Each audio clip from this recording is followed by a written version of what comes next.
안녕하십니까. 벨라조 원철TV 산부인과 전문의 원철입니다. 쾌결운동은 치료가 되는 좋은 치료법이죠.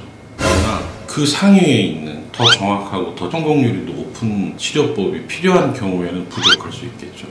말이 좀 어렵긴 한데, 우리나라는 특이하게 요실금은 국가에서 의료보험 하에서 운영이 됩니다. 그래서 환자들 부담을 많이 줄여주긴 하나, 특별히 다른 국가에서는 시행하지 않는 요역동합검사 기준을 만들어서 시행을 하기 때문에 거기에 해당이 되지 않는 분들, 그 말은 뭐냐면 좀 경증, 제가 이해하기 쉽게 얘기하자면 병원에 와서 진찰을 했을 때 좀 심한 분은 테이프 수술이라는 것들에 대해서 보험에 대한 혜택을 받을 수 있지만, 그렇게 심하지 않은 분들 혜택을 받을 수 없고요. 사실 그런 분들은 또 수술을 굳이 할 필요가 없겠죠.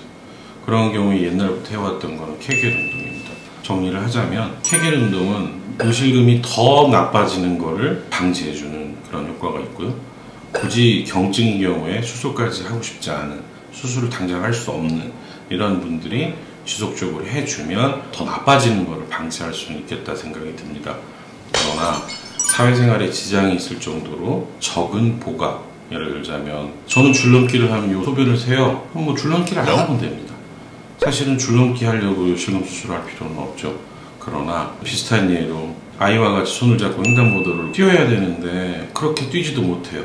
그리고 가족끼리 기쁜 자리에서 웃어야 되는데 웃을 수도 없어요. 이런 환경 속에서 지장을 준다면 이건 수술을 받아야 되죠. 그러니까 이러한 문제로 자기가 지장을 받고 있다고 생각을 하면 더 적극적인 수술까지도 고려할 수 있습니다.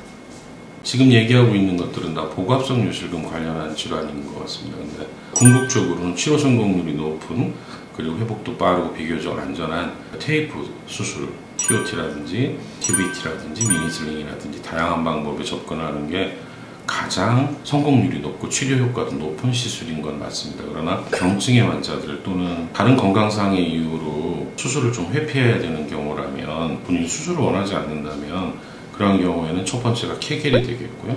두 번째는 열적 치료, 레이저를 써서 약해진 부위를 자극하고 콜라겐 합성을 유발시키고 그로 인해서 조직을 좀 단단하고 튼튼하게 만들어주는 효과를 본다면 레이저도 효과가 있습니다. 여기에 그동안의 연구를 보면 우리가 지금 말하는 복합성 요실금 말고 소변을 자주 본다, 화장실을 보면 뛰어가야 된다, 못 참겠다, 보고 나왔는데 또 보고 싶다, 밤에도 자주 본다는 그런 과민성 방광 내지는 심각한 절박성 요실금의 경우에도 레이저 치료를 통해서 약 60% 이상의 완화를 꾀하는 걸로 논문들이 나오고 있습니다. 그러나 이 또한 영구적인 치료법이 아니기 때문에 필요하다면 환자에 따라서 1년 또는 더 늦게 2년에 한 번씩은 추가 치료가 필요하다는 점이 어떻게 보면 단점이 될 수가 있겠습니다. 이쁜이 수술은 요실금 수술은 아닙니다.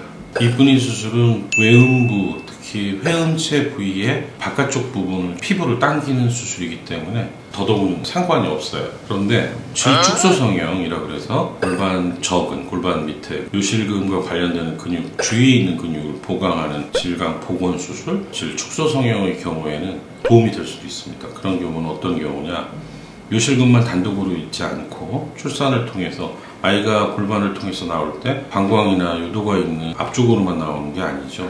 항문 쪽이라든지 질 후벽을 통해서도 나올 수가 있고, 전반적으로 아이가 나오는 산도라는 건 다 영향을 받을 수 있기 때문에 그때 늘어난 근육들을 같이 보강해 주면 첫 번째로는 요실금 테이프 하나 달랑 걸어 놓는 것보다는 안정감이 있을 수가 있겠고, 그런 것들이 재발을 방지하는 데 도움을 줄 수 있고, 더군다나 이미 요실금까지 발병한 환자들의 경우에는 질 이완으로 인한 다른 성감저하라든지 이런 문제가 있을 경우에는 그러한 문제를 같이 해결해 준다는 면에서 도움이 될 수 있다고 저는 생각을 합니다.